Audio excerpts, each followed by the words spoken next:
Hello everyone and welcome to a very nice game from yesterday's Champions Chester Finals. It's a game, or rather round 3. This is game 2 of round 3. Fabiano Caruana versus Magnus Carlsen. Their first game ended in a draw, and this one most certainly did not. And you will see something that quite often happens when people face the likes of Magnus Carlsen. Why does this happen? We have no idea. Some call it the Magnus effect, some attribute it to other things, but it does happen, and it does happen quite often. So let's check it out. Fabiano has the white pieces and he opens with e4. Magnus goes for knight to c6. This is called the Nimzovich defense, and it is something that you don't usually play against a strong player, and you especially don't play it against a former World Chess Championship challenger, Fabiano Caruana. We have d4 and now d5. This is so-called the Scandinavian variation of the Nimzovich because you can easily transpose into the Scandinavian with captures, and now you have the d4 line of the Scandinavian if you don't prefer to go for the immediate knight to c3. But okay, of course, you don't play that. e5 by Fabi. We have bishop to f5, and now knight to f3. We have pawn to e6, closing up the light squares as you've developed your light square bishop, and bishop to d3 now. Offering a trade, Magnus trades, and now just queen to d7. So it's a very natural way of developing. You put your pawns on light squares, you have a dark square bishop to complement them, on the squares that they are not covering. You've developed your queen and knight, and you will castle queenside, whereas Fabi has a very natural development, also controlling the center. He will probably castle kingside, and it's a nice game. So we have pawn to c3, and Magnus immediately goes after the center with pawn to f6. Fabi castles, and now there are some games where f5 and knight g to e7 were played, but Magnus just trades in the center, and it is now as of move 8 that we have a completely new game. So okay, Fabi captures back, d captures on e5, and we have pawn to a5, stopping pawn to b4. Rook to e1, adding more support to the e5 pawn, and just bishop to c5. It could be come in very handy as the f-file has opened up, and if you put the rooks on the f-file, the white king might feel the pressure a little bit. So knight b to d2, we have pawn to a4, stopping b4, but not really, as that is exactly what Fabi plays. Interestingly, the engine gives knight to g5 with a pretty heavy advantage for white, because the e6 pawn is very weak, and by doing this, you kind of prevent black from ever playing h6, and also you free up the f3 square for the other knight. You can put it to d4 to further pressure e6, and you will force some trades on the d4 square, which will favor white, as white will improve the center with c captures on d4. But okay, as this is sorry about that. I forgot to change the letter on the little robot. This is a rapid game, so let me just fix that. Some of you guys might be watching this and are like, "What? Isn't this a rapid game?" There we go. So yeah, as it's a rapid game, of course, you don't spot every little thing. But yeah, a4, Fabi played b4, and now a captures on b3 en passant. We have a knight captures on b3, pressuring the bishop here, and bishop to b6. So Fabi counters the bishop, and Magnus trades. Bishop captures, rook captures, and now pawn to b6, not allowing the knight any knight to c5 action.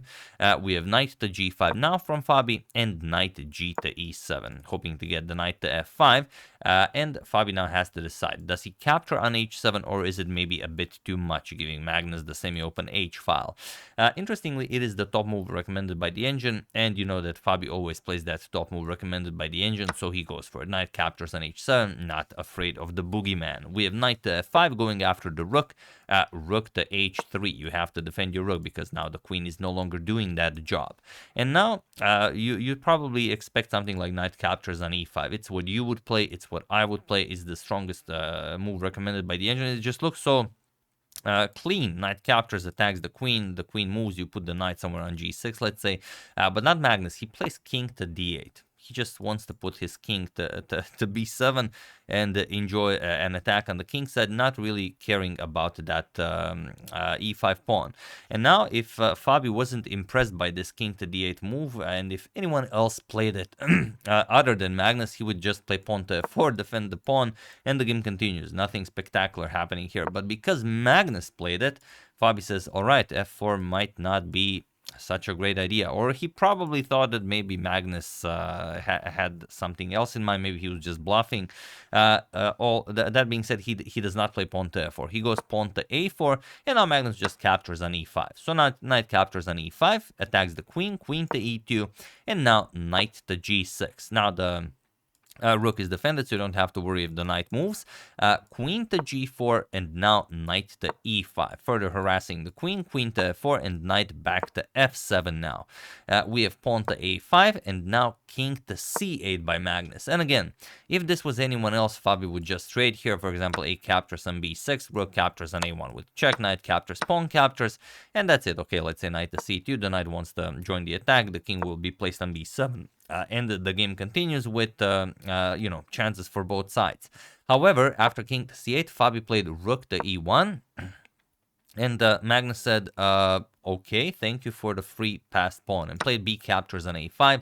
And now the idea of knight to c5 going after the queen and the e6 pawn doesn't look all that impressive. But even though it doesn't look all that impressive, it is by far the best plan Fabi could go for, because after knight to c5, the reason why he didn't go for is that after queen to d6, okay, you win this pawn, knight captures on e6, queens get traded off, captures. The problem is there's knight 5 to h6, and the knight here is trapped. There's no square for the knight, and you will lose that piece. But even with this, it is best for Fabi to go for this line, because he will also take the 2 pawns. He will play knight captures on d5. Not right away, he will first go for rook to h5 to go after the pawns this way, and only after you capture, because now you are also threatening to bring the knight back with knight to g5. Magnus will have to capture. You will then capture on first you will go rook to e8 check, you will trade off the rooks, captures. Now you're going to capture this pawn, and next you're going to capture this pawn, or if pawn a4, rook a5 check will capture this pawn, and you will have 2 pawns for a knight, which is not great, but it does give you best drawing chances. However, after b captures on a5, he just played queen back to d2. He wants to organize a defense against the passed a pawn, and that will be what this game is about now. And now Magnus starts pushing. Pawn to e5. We have rook to a1 going after the pawn here. Queen b5 defending and attacking here. Queen to c2 defending the knight, and now knight 7 to d6. We have knight back to d2, and now pawn to a4. Magnus just continues happily advancing his passed pawn to victory, and now Fabi plays pawn to g4. You have to make something happen. Knight back to e7, and now knight to f3, going after the e5 pawn, but just knight to c4, nicely defending the pawn.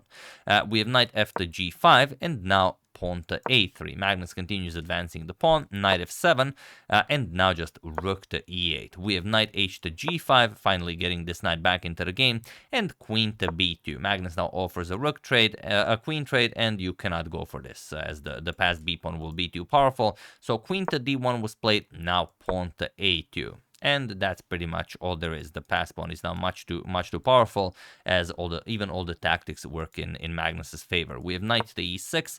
Now comes queen to b6, putting pressure on the knight, and here knight f back to g5, defending the knight. Also, you could capture the pawn here, but then rook g8 also doesn't look that impressive. So knight f to g5 was played. And now just pawn to e4. Now Magnus continues pushing in the center as well, as this diagonal looks very interesting. King to g2, and now rook to a5, just adding another defender here.